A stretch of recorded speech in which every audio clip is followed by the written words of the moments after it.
ये है क्लास 12 का साइकोलॉजी का chapter 5 therapeutic approach and counselling.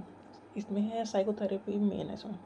तो साइकोथेरेपी है क्या? साइकोथेरेपी मतलब जो हमारी ब्रेन मतलब हमें मेंटली जो दिक्कतें होती हैं, जैसे एंजाइटी, डिप्रेशन है, और इसका जब मेजर ये चीज़ें जब हमारे कंट्रोल से थोड़ी बाहर हो जाती हैं तो इनके ट्रीटमेंट का जो प्रोसेस है वो साइकोथेरेपी के थ्रू होता है।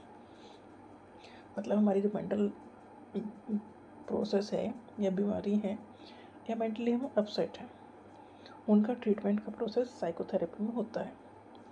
Psychotherapy is a voluntary relationship, मतलब इसमें वॉलेंट्री मतलब अपनी इच्छा से। तो इसमें एक तो पेशेंट है और एक थेरेपिस्ट है। तो थेरेपिस्ट मतलब जो डॉक्टर है। तो साइकोथेरेपी एक वॉलेंट्री रिलेशनशिप है किसके बीच में? वन सीकिंग ट्रीटमेंट और द क्लाइंट, जिसे ट्रीटमेंट चाहिए वो पेशेंट या उसका उसे कहेंगे client, and the one who treat और द थेरेपिस्ट। जैसे डॉक्टर और पेशेंट का रिलेशन है, ऐसा ही कि थेरेपिस्ट और क्लाइंट का रिलेशन है। क्योंकि जहाँ जो बीमारी है वो दिख नहीं रही है, और मतलब माइंड में जो दिक्कतें चल रही हैं, इमोशंस में, थॉट में, साइकोलॉजिकल जो प्रॉब्लम्स फेस की जा रही हैं, उनका सॉल्यूशन थेरेपी के थ्रू हो दिया जा रहा है। तो जो थेरेपी देने वाला डॉक्टर वो थेरेपिस्ट है, और जो थेरेपी लेने वाला पेशेंट है वो क्लाइंट है। Psychotherapy involve conversation with A trend therapist. वो ट्रेंड होना चाहिए, ऐसा ही कोई थेरेपिस्ट नहीं बन जाता, प्रॉपर उसकी डिग्री मिली है उसे। Who help individuals understand their thought, जो हेल्प करता है, जो थेरेपिस्ट है वो हेल्प करता है क्लाइंट को या पेशेंट को किस चीज़ में?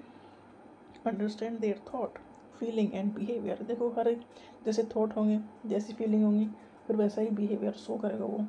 तो वो सोसाइटी से अलग होना शुरू कर देगा, डिसोसिएट हो जाएगा अपने आप से, अपने ग्रुप से, क्योंकि वो मेंटली कहीं ना कहीं फंसा हुआ है।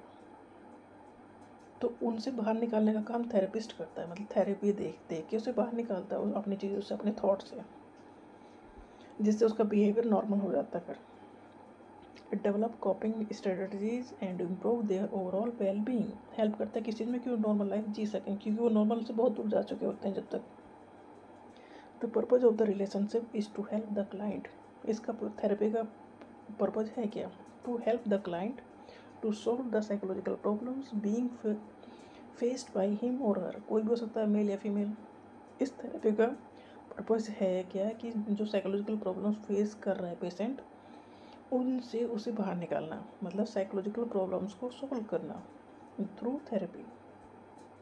This relationship is conducive for building the trust of the client so that problem may be freely discussed. देखो जो थेरेपिस्ट है उसके ऊपर भरोसा होना चाहिए क्लाइंट या पेशेंट को। अगर भरोसा नहीं होगा तो वो अपनी बात नहीं बताएगा, और सारी बीमारी इसी चीज़ की है कि उसने अपनी बात नहीं बताई है, जो कि उसके अंदर बहुत कुछ है जो उसे कहना है। वो कह तभी पाएगा जब उस पर ट्रस्ट होगा थेरेपिस्ट के ऊपर। तो ये बेसिक नेसेसिटी है कि वो जो थेरेपिस्ट है वो उनकी जो क्लाइंट की जो इन्फॉर्मेशन है उसे सेफ रखेगा, एक ट्रस्ट बिल्ड करेगा रिलेशनशिप में, और तब उसका ट्रीटमेंट या थेरेपी दी जाएगी। मतलब थेरेपिस्ट के ऊपर ये इमोशनल अटैचमेंट होना है इसमें, कि थेरेपिस्ट समझ सके कि ये किस स्टेट में है, और जो क्लाइंट है या पेशेंट है वो ट्रस्ट कर सके कि जो भी मैं कहूँगा उस पर मुझे कोई जज नहीं करने वाला।